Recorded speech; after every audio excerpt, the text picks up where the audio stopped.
Instead, Labienus disavowed Caesar, promising his allegiance to the Senate and fleeing Gaul with a personal bodyguard to join Pompey.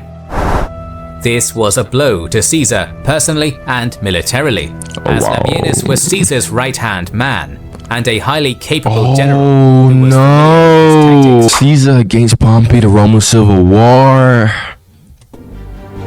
There was no video yesterday was a time of because 1, there was a hurricane coming. 2, I kind of wanted to break, I'm not gonna lie. Of great men in Rome. Great but destructive men such as Sulla, Marius, Cicero, Cato, Crassus, Pompey and Caesar. Each individually had the skills and abilities to bring glory and prosperity to Rome, but they were often in conflict, and the conflict between Caesar and Pompey would lead to the destruction of the Republic, which had lasted for almost 450 years. This is the story of the Great Roman Civil War. These long videos are very difficult to make, so consider liking, sharing and commenting. Although the Romans spoke the same language, the misunderstandings among them led to many bad things. I smell it. Smell it. I smell it. Babble's actually good. I'm not gonna lie to you. Babble's actually really good for language learning. I ain't even gonna cap. BC, the Roman Republic had started fracturing with like that's actually a good sponsor. The brothers who had campaigned for land redistribution. Their deaths underlined the growing social divide between the upper and lower classes in Rome, and the instability carried on into the following decades, with revolts in Sicily, the social war with Italian allies, and ultimately the civil wars of Sulla and Marius at the start of the 1st century BC. Those two showed the political rift between those who believed power came from the plebs, the populares like Marius, and those who believed power came from the Senate. Dude, it's so weird because the V isn't a V, it's U. It's freaking U, man. Oh my, it's so weird to look at. Such as Sulla. Moreover, their war had exposed flaws in the Roman Republican system, proving that politics could be easily subverted through military power. Though after his victory, Sulla had, as dictator, introduced legislation to try and stop anyone following in his footsteps, the precedent had already been set. A general could march on Rome, take it by force, and impose his own will on the Republic. If enough soldiers were personally loyal to an individual general, the senators could do little to curtail that man's power. Furthermore, the Republic's constitution, with its numerous checks and balances, was proving to be one of the crucial factors in its destruction. Powerful politicians were able to paralyze the government by blocking the legislation they disagreed with. Often it took either a dictatorship or martial law to break the stalemate. It was in this political environment that the first triumvirate had emerged. Consisting of Crassus, Pompey and Caesar, the triumvirate dictated political life for the majority of the era. Crassus was an established politician and the richest man in Rome, bankrolling the triumvirate and paying bribes as necessary. Pompey was Rome's most accomplished general. Following the social war, he fought alongside Sulla in his civil war and later led campaigns in Sicily, Africa, Pontus and Syria. This brought him vast amounts of wealth, numerous political allies, and the loyalty of thousands of veterans. Caesar, at 41 years old, was the youngest and least established of the three. He had held the positions of quaestor and aedile, and had shown promise as a praetor in Spain. However, Caesar was Pontifex Maximus, the highest religious official in Rome. Through this office, Caesar had the power to pass divine laws and to postpone elections due to signs from the gods. Additionally, as one of the leaders of the populares, Caesar had already established himself as a populist and had significant clout with the masses. By 59 BC, the triumvirate was established. Dog, you know what's so mad to me about this is 59 BC, bro. Depending on how you view BC, because unfortunately, people have changed it a bit. But this is like only like 60 years, 59 years before Jesus came. That's really insane to me. Like, that's really, really insane to me, man. But now we have people who are calling BC as like before common era, because my religion is offensive to me. So they changed it to before common era. Like, get out of here with that, man. Like, honestly, like, so stupid, man. Caesar was already indebted to Crassus, and his alliance with Pompey was solidified by marrying his daughter Julia to Pompey. Though never an official coalition, these three men controlled almost every aspect of the Republic. Crassus influenced the Senate and aristocracy, the Optimates, with bribes. Pompey's military prestige effectively gave him control of the veterans and the way they would vote, and Caesar could control the masses. With the support of Pompey and Crassus, Caesar was elected to the consulship in 59 BC, and immediately passed land reform legislation to provide land to Pompey's veterans. Nah, bro, that speech does not sound like Latin, bro. That speech sounds like a certain man with a silly mustache. Pompey's eastern conquests.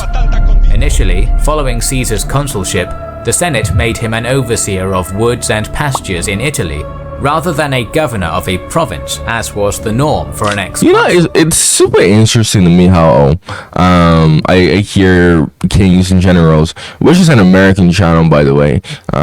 This channel might actually be ran by the U.S. State Department. I'm not sure how true that is, but I did saw a video of someone kind of showing evidence that the U.S. State Department might be running the channel. But anyways, it's just interesting to me how like he's using English words like pasture in an American accent. Like, it's so weird whenever I hear like Americans speak and they use like English words that Americans usually don't use, and it just sounds weird. Like pasture, like, ew. No, like, it's pasture. Okay, like, that sounds so much better. Not pasture. Like, ew, dude. That's so weird. Well, let's continue. However, the triumvirate was able to overturn this decision. Caesar was given the governorship of Illyria, Cisalpine Gaul, and Transalpine Gaul, along with 4 legions for the extent of 5 years, as opposed to the usual 1. Though it is clear that the triumvirates did abuse their power to achieve their own means, it did benefit Rome in some ways, pushing through much-needed laws, such as the settling of veterans, without risk of the Senate creating a stalemate. In this same year, Claudius Pulcher became tribune of the plebs. Claudius had given up his patrician status to hold the position, and used it to push a number of populist reforms with the support of the triumvirate, such as the establishment of a grain dole. Claudius had also learned how effective violence could be in politics, and had put together trained gangs who would harass and assault any politician. Yo, let's talk about that real quick. Hey, bro, Claudius. And this is a tactic that would be used, but like later on, literally thousands of years later on, man, by so many other people who would eventually get into extremely powerful positions. So this is basically like the prototype the prototype of that, brand. Oh my goodness, man. It's crazy to me how some things just don't change. And even now today, when you really and truly think about it, there's not as much violence, although some things can be violent in like political matters and whatnot. However, there's political intimidation, right?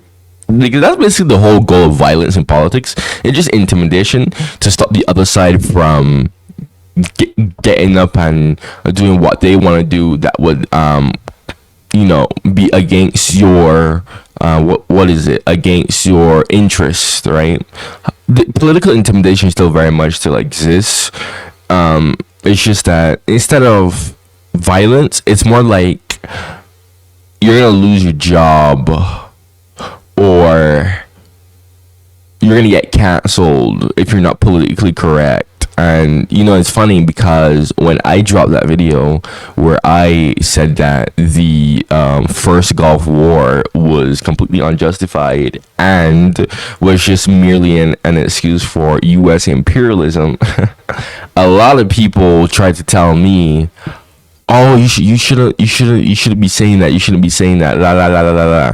Like a lot of people were like, "Oh no, you're going too far. You're going too far. Like get out of here." Like I'm not getting intimidated by your nonsensical comments. Again, just a good example of that. Okay, because a few times here I've had plenty of people who try to tell me, "Oh, don't do that. Don't do that." But like seriously, like. Unless it's like too bad, I'm probably gonna do it. Okay, I'm gonna give my opinion on it, frankly speaking. But again, just goes to show you just that just some things just never change. And he was even able to force the influential Cicero into exile. After just 1 year of Claudius and his gangs ruling the streets of Rome, it became clear that the triumvirate would not be able to control him. Claudius had even gone so far as to attempt to assassinate Pompey when the latter suggested recalling Cicero from exile. In response, Pompey allowed another tribune, Milo, an optimate, to raise his own gangs to counter Claudius's. No weapons were meant to be allowed in Rome, but each side secretly armed themselves with daggers and swords, employing thugs and even gladiators. For the next few years, the two tribunes and their gangs battled regularly in the streets. Rome was in chaos. In 56 BC, Pompey and Crassus forced the extension of Caesar's governorship by another 5 years, meaning that his term would now total 10 years, from 59 to 49 BC, while Caesar sent his veterans to Rome to ensure his election to the consulate for the year 55 to 54 BC. However, soon after, the triumvirate began to fracture. In 54 BC, Julia died in childbirth, severing the personal connection between the two triumvirs.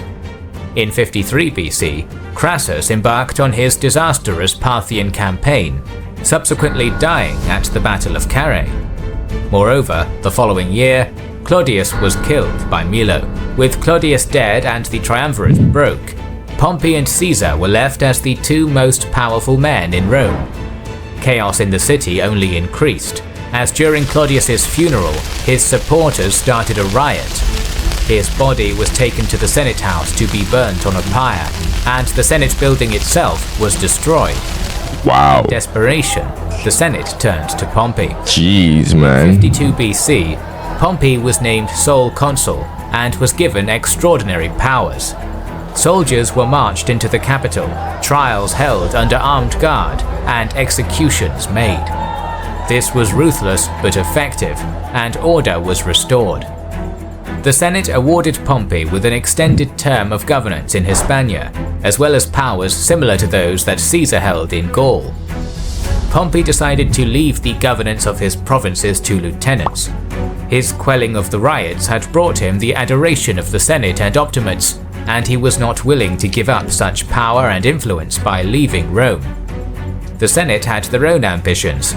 With Claudius dead, Caesar was left as the leader of the populares. Cato and other senators were becoming increasingly worried that Caesar might choose to exploit his popularity and march on Rome. He was, in the Senate's mind, a threat to the Republic. The more this was said, the more Pompey agreed. It's funny because using hindsight, they were not wrong. They were not wrong. Pompey had little to fear from Caesar. However, Caesar's Gallic Wars allowed him to accumulate wealth, popularity with the masses, and a core of loyal, battle-hardened veterans. Caesar had grown his army to around 10 legions, approximately 50,000 men. That is a lot. More than double what he had originally been assigned. That is a lot. However, the majority of these legions had been raised by Caesar. 10 legions. Led by Caesar in battle, and thus would undoubtedly be loyal to him. It had taken Sulla only 6 legions to march on Rome, and there was every chance that Caesar could do the same. As a result, the Senate, and in particular the prominent Cato the Younger, began rallying an anti-Caesar alliance in the Senate, mainly consisting of optimates. With Pompey and Caesar already positioned to confront each other as the two most powerful men in Rome, the Senate turned to Pompey to lead the Optimates and remove Caesar as a threat. Caesar was simply too powerful. His army was too large to be confronted head-on, and his popularity was too great for him to be defeated in an election. At this time in 52 BC, Caesar was still governor of Gaul, and had applied to run for the office of consul in absentia for the year 48 BC, his term of governor ending at the end of 49 BC. With 52 BC... Hold on a second. If BC meant before Christ, right? How did Romans measure their time? Because obviously they didn't know that Christ was coming. So how did the Romans measure their time? What did they use to measure their time? Someone answer that for me. To like measure the dates, month, weeks, and years. Someone answer that for me. Chaotic year with riots in Rome, Caesar's application had been allowed with little thought, but now presented a problem. Holding the office of governor or consul gave Caesar legal immunity. If he ran in absentia for the consulship, he would almost certainly win due to his vast popularity, and his legal immunity would continue. Moreover, he would be able to use this term as consul to push legislation to protect himself. It was undeniable that Caesar had committed crimes as consul, including stirring political violence against a fellow consul, as well as crimes as a governor by instigating wars in Gaul and Britain that were not authorized by the Senate. The Senate could not defeat Caesar militarily, nor could they defeat him in the voting booth. A solution was needed. Cato had already made it clear that given an opportunity, he would put Caesar on trial himself. All that was needed was for Caesar to be a private citizen. To achieve this, in 52 BC, Cato ran for consulships for the year 51 BC, hoping to use consular power to deprive Caesar of his command. Cato lost, however, and Caesar's governance continued. For the next 2 years, the Senate, headed by Cato, increasingly demanded Caesar's resignation, while the Caesarians, headed by Curio and Mark Antony, both plebeian tribunes, blocked and vetoed such legislation.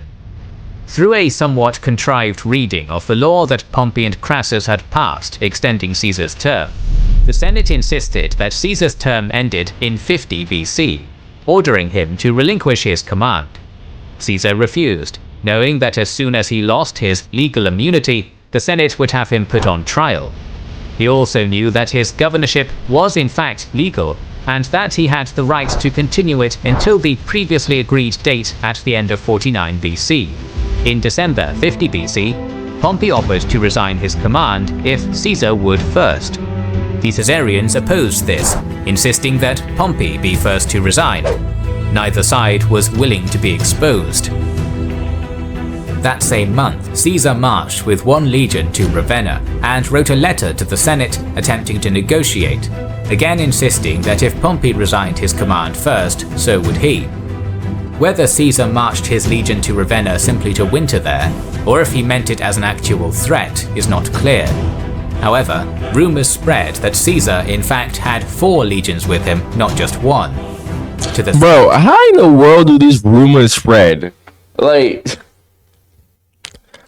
the moment he said Caesar is marching with his legions, I'm like, oh no, this is gonna be a rumor spreading that he has much more than what he actually has. Dude, I've reacted to enough of these videos, and at this point it's so obvious. It's so obvious. It appeared Caesar was attempting to threaten and blackmail them. In response, they again ordered him to step down immediately and authorized Pompey to start amassing legions to defend Rome. Caesar once again attempted to negotiate. He offered to resign his governorship of Transalpine Gaul, Cisalpine Gaul, and the majority of his legions, but requested to keep governorship of Illyricum, along with 2 legions, until the original deadline, the end of 49 BC, and that he be allowed to run for consul for 48 BC, hoping to extend his legal immunity. However, this was still a reasonable deal for the Senate, and it would achieve their aim of severely limiting Caesar's power and influence. Cicero acted as a mediator for the deal and negotiated Caesar down to just 1 legion and 1 province. Pompey was willing to accept. However, key optimates, including Cato and the consul Lentulus, refused the deal. Not an idealist, Pompey was viewing the optimates as useful political allies, but hardline optimates like Cato and Lentulus hated the idea of the Senate being pressured to negotiate. On the 7th of January, the Senate voted again to immediately strip Caesar of all his powers and armies. Once again, Caesar's tribunes in the Senate, Curio and Antony, vetoed the legislation. The Senate had expected as much, and passed the Jeez, man, this is final act. This is getting crazy, I'm not gonna lie. All laws and gave all powers to the consuls, effectively declaring a national emergency, and they declared Caesar an enemy of the state. The consuls for the year, Lentulus and Marcellus, both hardline optimates, immediately passed all their powers to Pompey, effectively giving Pompey full control of the Roman Republic. Oh wow. That same night, Caesar's allies in Rome fled to Ravenna to join him. The stage was now set. Yep. After years of attempted negotiations, a complete impasse had been reached. The division between the two parties, the Populares and Optimates, was the same division that had led to the deaths of the Gracchi and the wars of Sulla and Marius. The Populares largely consisted of younger men from less established families, such as Mark Antony, Trebonius and Curio, or lesser members of noble families, such as Decimus Brutus. The Pompeian Optimates, on the other hand, were mainly aristocrats of noble families, including Pompey's 2 sons, Gnaeus and Sextus, Ahenobarbus, Metellus Scipio, a descendant of the famous Scipio Africanus, Cato the Younger, and the societal rift between these two groups, which had first become apparent almost 100 years ago with the deaths of the Gracchi, was about to plunge the Republic into chaos once again. On the 10th of January, 49 BC, Caesar left Ravenna with the 13th Legion and his allies from Rome. They halted at a small river that marked the border of the province of Italy, the Rubicon. It was forbidden for any general to cross this boundary with arms or an army. To do so would be a clear declaration of war. Caesar spent a long time weighing his options. Caesar's own family had been persecuted and hunted in the aftermath of Sulla's civil war, and he knew well how destructive such wars were. However, he also knew that if he disbanded his army, he would likely be exiled or executed. After almost a day's deliberation, Caesar made his choice. Alia iacta est, the die is cast. The great Roman civil war had begun. Following the crossing, Caesar had moved with his telltale swiftness and quickly seized key locations in northern Italy in a matter of days. There was little. Bro. Oh, this is...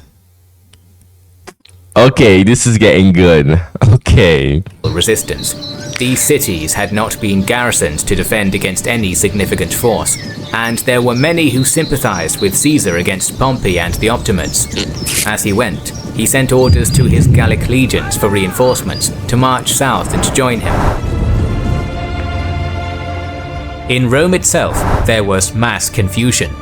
Pompey may have thought that if Caesar was to go to war, he would wait for his legions from Gaul. He hesitated and did not know whether to defend Rome, abandon the city and fight in Italy, or abandon the peninsula altogether. If Pompey had reacted quickly, he may have been able to levy enough troops to defeat Caesar, stopping the war before it truly began. Conflicting reports kept Pompey in the dark, and he had no idea that Caesar had just one under-strength legion with him. Though Pompey could leave large numbers in Italy, he currently only had 2 full legions in the area, the veteran 1st Legion and the 5th. Both had recently been handed over by Caesar to the Senate to fight a planned war in Syria. The first, having been raised by Pompey, could be trusted to fight on his behalf, but the 15th was raised by Caesar, and its loyalty was questionable. Ooh, that is... Oh wow, this is actually in either Hispania or the east. This is interesting. Pompey knew this is actually getting good. Or forced into a battle he wasn't prepared for. He had the resources of the Republic at his disposal and could afford to fight a prolonged war. As a result, Pompey made the difficult decision to abandon Rome. With him went the majority of the Senate, including the 2 consuls. Plutarch wrote that many Romans considered wherever Pompey went as their country. Cassius Dio gives a much more divisive picture of the Roman mentality, saying that in doing this, Pompey had made an enemy of his supporters. Moreover, in the rush to evacuate the city, the treasury of Rome and the temple treasures were abandoned. For Caesar, this was ideal. With the city and treasure undefended, he was content to bypass it and claim it later, focusing instead on trying to catch Pompey and capturing other cities in Italy to cut off support for the Pompeians and rally more men to his cause. Despite this fortuitous start, Caesar also suffered a blow in these early stages of the war. When the final act had been passed by the Senate, the majority of Caesar's supporters in Rome, including Mark Antony and Curio, had fled to join their general. However, one of Caesar's lieutenants was not so eager to abandon the Senate's cause, Labienus. What happened? Labienus was still in Gaul when Caesar crossed the Rubicon. What's going on here? It's likely that Caesar would have wanted Labienus to march his Gallic legions to Italy and join the fight with him there. Instead, Labienus disavowed Caesar, promising his allegiance to the Senate and fleeing Gaul with a personal bodyguard to join Pompey. This was a blow to Caesar personally and militarily, as Labienus was Caesar's right-hand man and a highly capable general who was tactics and comparable even to both Pompey and Caesar.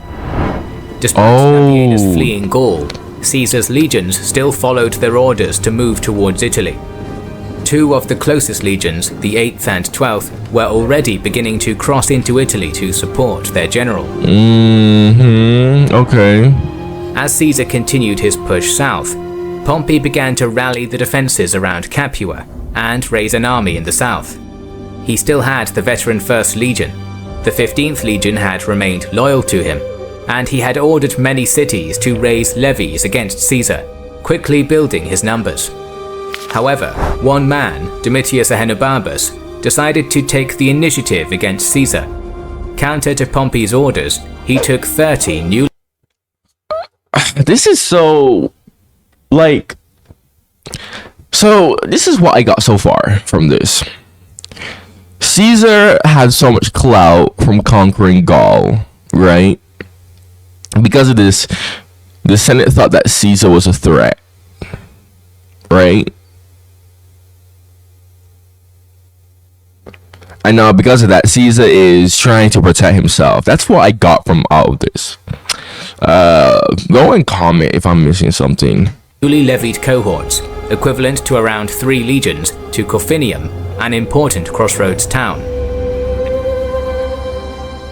By the time Caesar reached Corfinium, the 8th and 12th legions had caught up with him, giving him 3 battle-hardened legions. Faced with such a formidable force, the Pompeian levies lost all desire to fight. They implored Ahenobarbus to surrender, and he reluctantly agreed.